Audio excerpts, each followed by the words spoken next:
అరణ్యకాండ. దండకారణ్యం పవిత్ర ప్రదేశం, ప్రశాంత ప్రదేశం. అక్కడ మునుల ఆశ్రమాలు ఎన్నో ఉన్నాయి. పక్షులు, మృగాలు, సకల ప్రాణులకు సురక్షితమైన ప్రాంతం అది. అక్కడ లోకక్షేమం కోసం యజ్ఞయాగాలు జరుగుతున్నాయి. ఆశ్రమ సముదాయాన్ని చూడగానే అల్లెతాటిని ధనస్సు నుంచి వేరు చేశాడు శ్రీరాముడు. అక్కడ వినయానికి తప్ప వీరత్వానికి అవకాశం లేదు. ఎక్కడ ఎట్లా ప్రవర్తించాలో తెలుసుకోవడమే ఉచితజ్ఞత. ఇది శ్రీరామునిలో సంపూర్ణంగా ఉంది. సీతారామ లక్ష్మణులకు మహర్షులు సాదర స్వాగతం పలికారు. ఆ సముదాయంలోని ఒక పర్ణశాలలో విడిది ఏర్పాటు చేశారు. మరునాడు ఉదయం నిత్యోచిత కర్మలను ముగించుకొని మహర్షులకు వీడ్కోలు పలికి సీతారామ లక్ష్మణులు ప్రయాణాన్ని కొనసాగించారు. వనం మధ్యకు చేరుకున్నారు. ఇంతలో వికృతాకారంలో ఉన్న విరాధుడనే రాక్షసుడు ఆమాంతంగా సీతారామ లక్ష్మణులపైకి విరుచుకు పడ్డాడు. రామ లక్ష్మణులను తన భుజాలపై వేసుకొని తీసుకుపోసాగాడు. సీత గగ్గోలు పెడుతున్నది. రామ లక్ష్మణులు విరాధుని 2 భుజాలను నరికివేశారు. నేలపై కుప్పకూలాడు విరాధుడు. ముష్టిఘాతాలతో మోకాళ్లతో దాడి చేశారు రామలక్ష్మణులు. ఎంతకు చావని విరాధుణ్ణి గోతిలో పాతి పెట్టడానికి సంసిద్ధులయ్యారు. వెంటనే విరాధుడు తన పూర్వకథను వివరించాడు. తుంబురుడనే గంధర్వుడైన తాను కుబేరుని శాపం చేత రాక్షసుడిగా మారిన విషయం తెలిపాడు. శ్రీరాముని వల్ల శాప విముక్తి కలుగుతుందన్న కుబేరుని మాటలను జ్ఞాపకం చేసుకున్నాడు. దగ్గరలోనే ఉన్న శరభంగ మహర్షిని దర్శించుకొమ్మని, శుభం జరుగుతుందని శ్రీరామునికి చెప్పాడు. తనను గోతిలో పూడ్చమన్నాడు. అలాగే చేశారు రామ లక్ష్మణులు. విరాధుని మాట ప్రకారం శరభంగ మహర్షి దర్శనానికి బయలుదేరారు. శరభంగుడు మహాతపస్వి, దైవ సాక్షాత్కారం పొందినవాడు. శ్రీరాముని చూసి శ్రీరామ దర్శనం కోసమే తాను వేచి ఉన్నానన్నాడు. తన తపఫలాన్నంతా శ్రీరామునికి ధారపోశాడు. భవిష్యత్తులో శ్రీరాముడు చేయవలసిన రావణ సంహారానికి ఇది కూడా తోడ్పడుతుంది. ఒక మహాకార్య సాధనలో ఎవరి వంతు వారు సహకారం అందించాల్సిందే. అక్కడికి చేరువలోనే ఉన్న సుతీక్ష్ణ మహర్షిని దర్శించమని శ్రీరామునకు సూచించాడు శరభంగ మహర్షి. సీతారామ లక్ష్మణులు చూస్తుండగానే తన దేహాన్ని విడిచి అగ్ని తేజస్సుతో బ్రహ్మలోకం చేరాడు. అక్కడి మునులందరూ శ్రీరాముని వద్దకు వచ్చి తమ గోడును వెళ్ళబోసుకున్నారు. రాక్షసులు మునులపై చేసే ఆకృత్యాలను ఏకరువు పెట్టారు. రాక్షసుల చేతిలో బలైన మునుల కళేబరాలను చూపించారు. రాక్షసుల బారి నుండి రక్షించమని ప్రార్థించారు. వారితో శ్రీరాముడు, మహాత్ములారా, మీరు నన్ను ప్రార్థించడం తగదు, ఆజ్ఞాపించాలి. మీ ఆజ్ఞలను నేను శిరసా వహిస్తానన్నాడు. అహంకరించకుండా తన బాధ్యతను గుర్తించడంలోనే గొప్పదనం ఉంది. సీతారామ లక్ష్మణులు సుతీక్ష్ణ మహర్షి ఆశ్రయం చేరుకున్నారు. శ్రీరామ దర్శనం కోసమే సుతీక్ష్ణ మహర్షి దేహం విడవకుండా ఉన్నాడు. తన తపశ్శక్తినంతా శ్రీరామునకు ధారాదత్తం చేశాడు. మరునాడు వారు మహర్షి అనుమతి తీసుకొని బయలుదేరారు. దండకారణ్యంలోని మునుల ఆశ్రమాలను సందర్శిస్తూ పోతున్నారు సీతారామ లక్ష్మణులు. అక్కడక్కడ కొంతకాలం ఉంటున్నారు. ఇలా 10 సంవత్సరాలు గడిచింది. మళ్ళీ సుతీక్ష్ణ మహర్షి వద్దకు వచ్చారు. అతనితో అగస్త్య మహర్షిని దర్శించుకోవాలన్న తమ ఆకాంక్షను వెలిబుచ్చారు. సుతీక్ష్ణ మహర్షి మార్గాన్ని చెప్పాడు. తన ఆశ్రమానికి దక్షిణంగా 4 యోజనాల దూరంలో అగస్త్య సోదరుని ఆశ్రమం, అక్కడికి యోజన దూరంలో అగస్త్యాశ్రమం ఉందని తెలిపాడు. మహర్షి వద్ద సెలవు తీసుకొని బయలుదేరారు సీతారామ లక్ష్మణులు. సాయంకాలానికి అగస్త్య సోదరుని ఆశ్రమానికి చేరుకున్నారు. ఇక్కడో విషయం చెప్పుకోవాలి. అగస్త్య సోదరుని పేరేమో చెప్పలేదు. ఎక్కడ సందర్భం వచ్చినా అగస్త్య భ్రాత, సోదరుడు అనే చెప్పారు. అందుకే పేరు తెలియని వారిని అగస్త్య భ్రాత అంటుంటారు. ఈ పదబంధం జాతీయంగా స్థిరపడింది. అగస్త్య సోదరుని ఆతిథ్యంలో ఆ రాత్రి గడిపారు సీతారామ లక్ష్మణులు. ఉదయాన్నే అగస్త్యాశ్రమం వైపుగా అడుగులు వేశారు.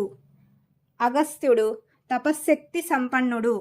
ఆకాశాన్ని తాకిన వింధ్య పర్వత గర్వాన్ని అణచినవాడు. అగం స్తంభయతీతి అగస్త్య, పర్వతాన్ని స్తంభింపజేసిన వాడు గనుక అగస్త్యుడయ్యాడు. శ్రీరాముడి రాకను గమనించి అగస్త్యుడు శిష్య సమేతంగా ఎదురు వెళ్ళాడు. అతిథిని గౌరవించే సంప్రదాయం అది. శ్రీరాముడు సీతా లక్ష్మణ సమేతుడై మహర్షికి పాదాభివందనం చేశాడు. అగస్త్యుడు శ్రీరామునకు దివ్యధనస్సు, అక్షయ తూణీరాలు, అమోఘమైన ఖడ్గాన్ని బహూకరించాడు.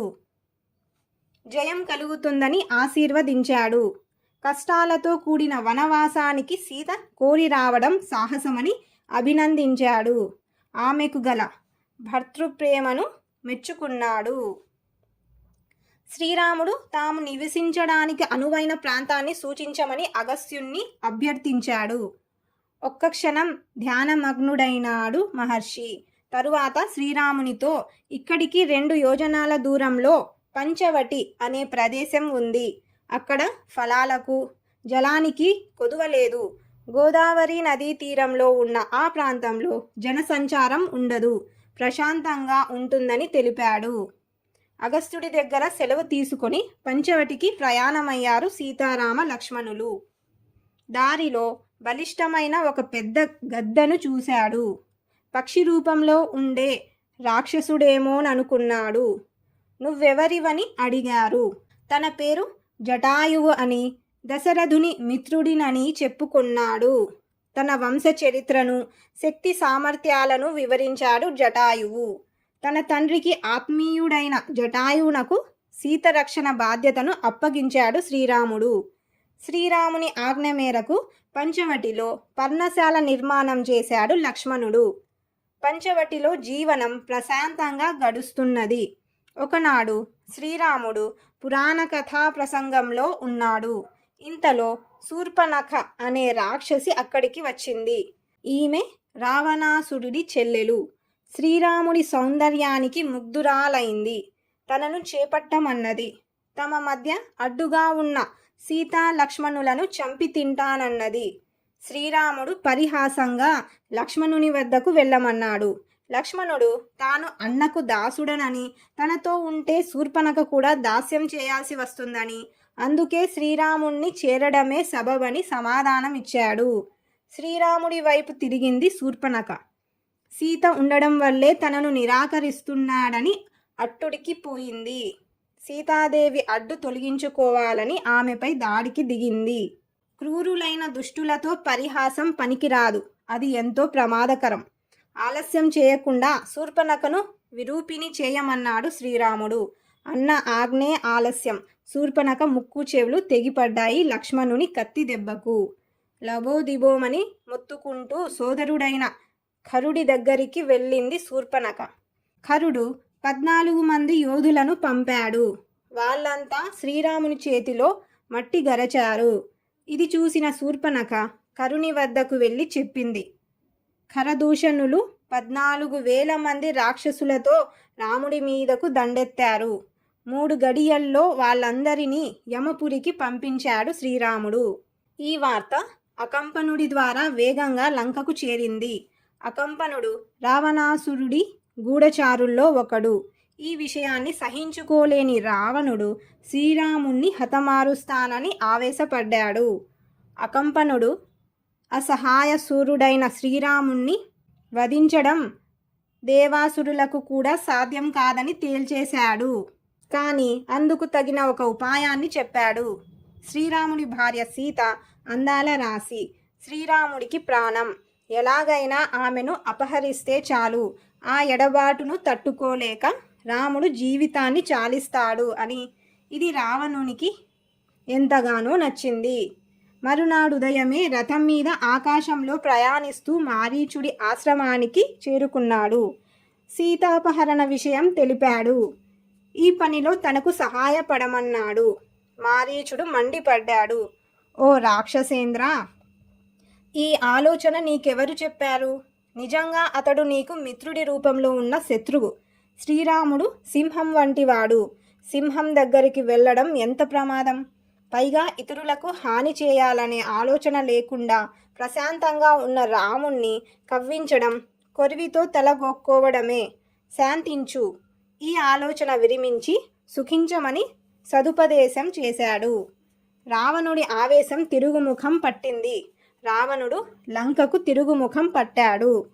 ఖర, దూషణ త్రిశరులు 14,000 మంది రాక్షస వీరులు రాముడి ధాటికి నిలువలేక యముడి ఇంటికి పోవడాన్ని భరించలేకపోయింది శూర్పణఖ. లంకకు పరుగుదీసింది. మంత్రులతో కొలువుదీరిన రావణుని సభలోకి వెళ్ళింది. వికృత రూపంతో వచ్చిన చెల్లెలి దీనావస్థను చూసి కూడా చలించలేదు రావణుడు. శూర్పణఖ ఆవేశం కట్టలు తెంచుకుంది. రావణుడి మూర్ఖత్వాన్ని తిట్టిపోసింది.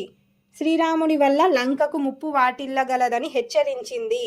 సౌందర్యవతి అయిన సీతకు తగిన భర్తవు నీవేనని రావణుడితో కొత్త ఆశలను రేకెత్తించింది. ఒకవైపు మారీచుడి మాటలు, మరొక వైపు శూర్పణఖ పలుకులు లంకేశుని మనసును కుదిపేస్తున్నాయి. అయోమయంలో పడ్డాడు. సీతాపహరణంలోని మంచి చెడులను ఆలోచించాడు. శ్రీరాముని బలంతో తన బలాన్ని పోల్చుకున్నాడు. చివరకు సీతను అపహరించడానికే నిశ్చయించుకున్నాడు.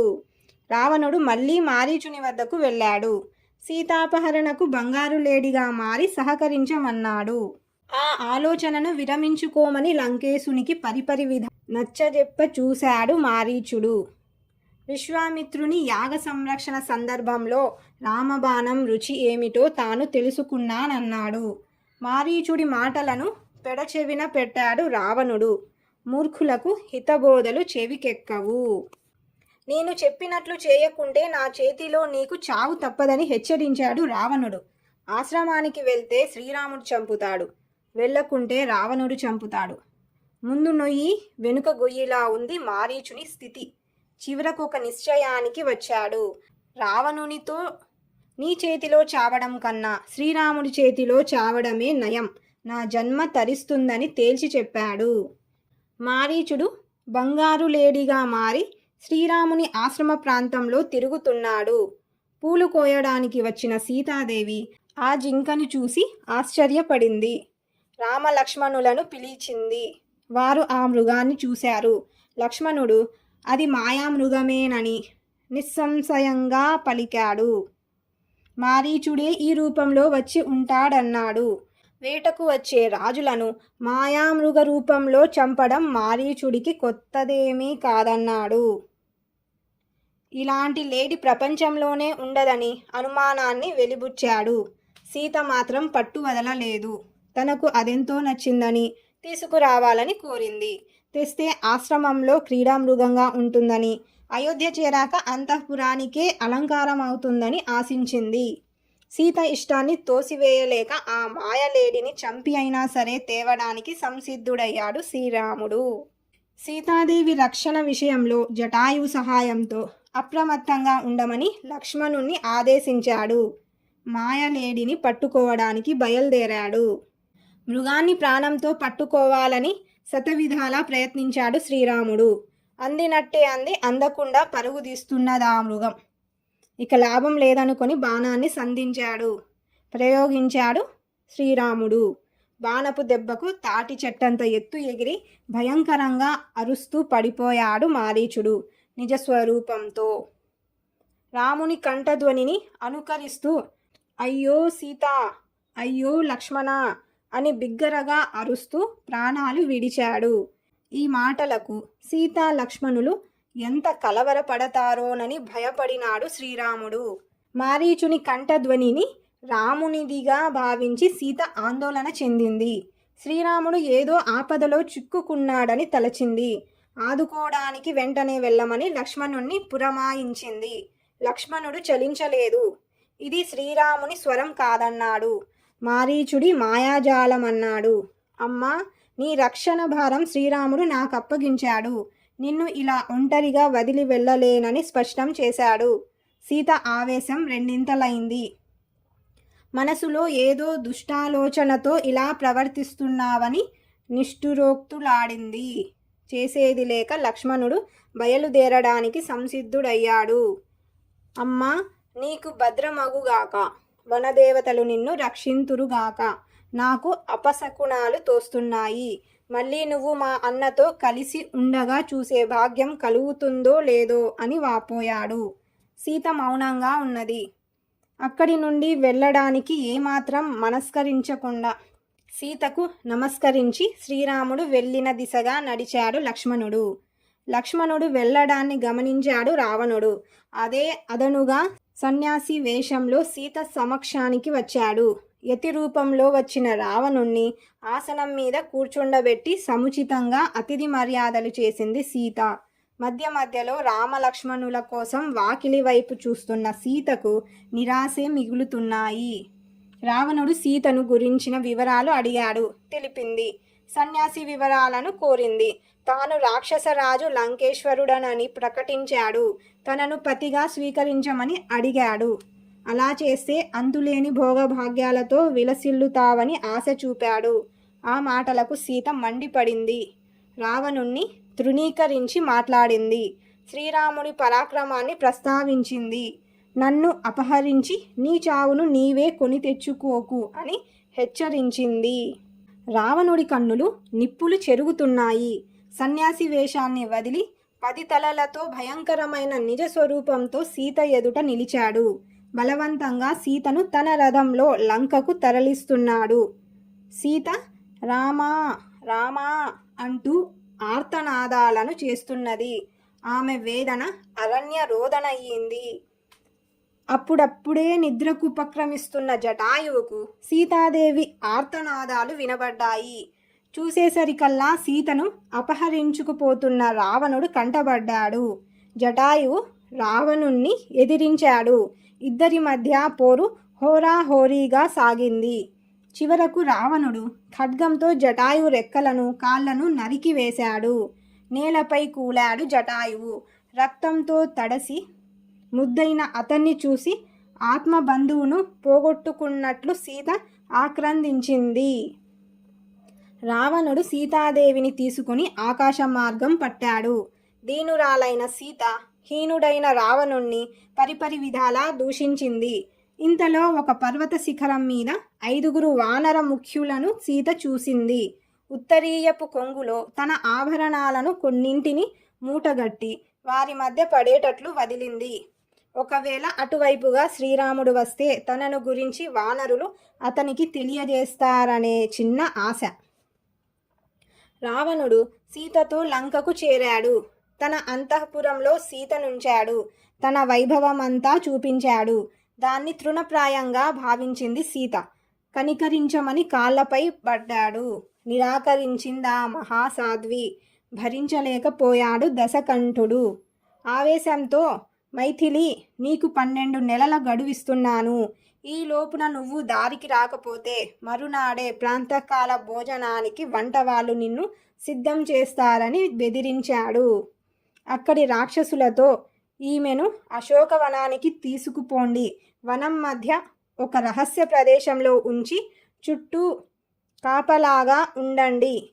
ఎలాగో ఒకలాగా ఈమెను ఒప్పించండి అని ఆజ్ఞాపించి రుసరుసలాడుతూ వెళ్ళాడు. ఆడపులల మధ్య జింకలాగా రాక్షస స్త్రీల మధ్య సీత బిక్కుబిక్కుమంటూ కాలాన్ని గడుపుతున్నది. మారీచుణ్ణి వధించి శ్రీరాముడు వెనుదిరిగాడు. లక్ష్మణుడు ఎదురయ్యేసరికి నిశ్చేష్టుడయ్యాడు. సీతను ఒంటరిగా వదిలి ఎందుకు వచ్చావని నిలదీశాడు.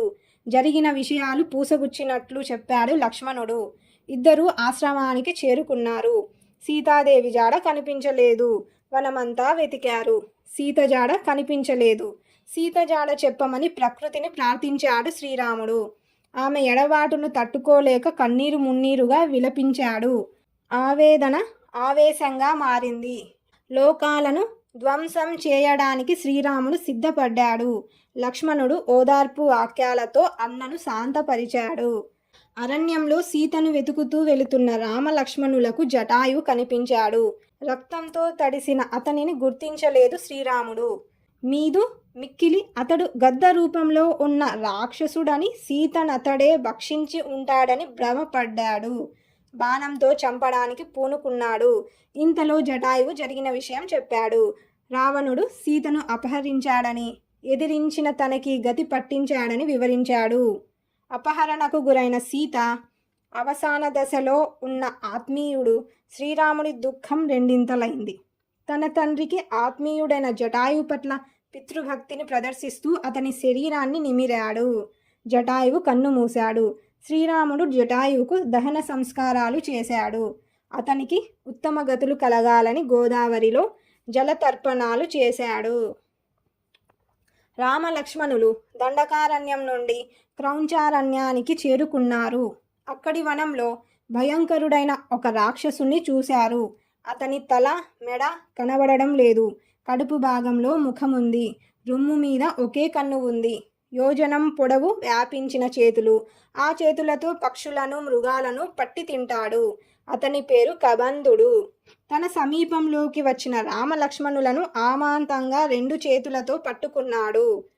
అతని చేతుల్లో చిక్కితే తప్పించుకోవడం ఎవరితరమూ కాదు. అందుకే కబంధ హస్తాలు అన్న జాతీయం పుట్టుకు వచ్చింది. కబంధుడు రామలక్ష్మణులను భక్షించడానికి నోరు తెరిచాడు. అన్నదమ్ములిద్దరూ తమ ఖడ్గాలతో అనాయాసంగా వాడి భుజాలను నరికివేశారు. కబంధుడు కుప్పకూలాడు. రామలక్ష్మణుల గురించి తెలుసుకున్నాడు. తన గురించి చెప్పుకున్నాడు. శాప కారణంగా తనకి వికృత రూపం ప్రాప్తించిందన్నాడు. శ్రీరాముడు కబంధునితో, మాకు రావణుని పేరు మాత్రమే తెలిసింది. అతని రూపం, ఉండే చోటు, శక్తి సామర్థ్యాలు తెలియవు. వాటిని చెప్పవలసిందని అడిగాడు. సమాధానంగా కబంధుడు, శ్రీరామ, నాకిప్పుడు దివ్యజ్ఞానం లేదు. నా శరీరాన్ని దహిస్తే నా నిజరూపం వస్తుంది. అప్పుడు చెప్పగలనన్నాడు. కబంధుడి శరీరానికి అగ్ని సంస్కారం చేశారు రామలక్ష్మణులు. ఆ జ్వాలల నుండి దివ్య దేహంతో బయటికి వచ్చాడు కబంధుడు. సీతాదేవి దొరికే ఉపాయాన్ని శ్రీరాముడికి చెప్పాడు. ఇందుకు సుగ్రీవుడి మైత్రి బాగా తోడ్పడుతుందన్నాడు. వాలి సుగ్రీవుల కథను వివరించాడు. సుగ్రీవుణ్ణి చేరే దారిని చెప్పాడు. శ్రీరాముడి అనుమతిని తీసుకొని కబంధుడు స్వర్గానికి వెళ్ళాడు. కబంధుడు సూచించిన మార్గంలోనే ప్రయాణిస్తూ పంపా సరస్సున్న ప్రాంతానికి చేరారు రామలక్ష్మణులు. ఆ తీరంలో ఉన్న శబరి ఆశ్రమానికి వెళ్ళారు. శబరి తపస్సిద్ధురాలు, జ్ఞాన వయోవృద్ధురాలు. శ్రీరామ దర్శనంతో ఆమె తనువు పులకించింది. పంపా తీరంలో దొరికే పండ్లను స్వామికి సమర్పించింది. తన జన్మ ధన్యమైనట్టు భావించింది. శ్రీరాముడి అనుమతిని పొంది తన దేహాన్ని అగ్నికి ఆహుతి చేసి అగ్ని కాంతితో ఊర్ధ్వలోకాలకు వెళ్ళింది. అక్కడి నుండి ఋష్యమూక పర్వతానికి ప్రయాణమయ్యారు రామలక్ష్మణులు. దారిలో పంపా సరోవరాన్ని దర్శించారు.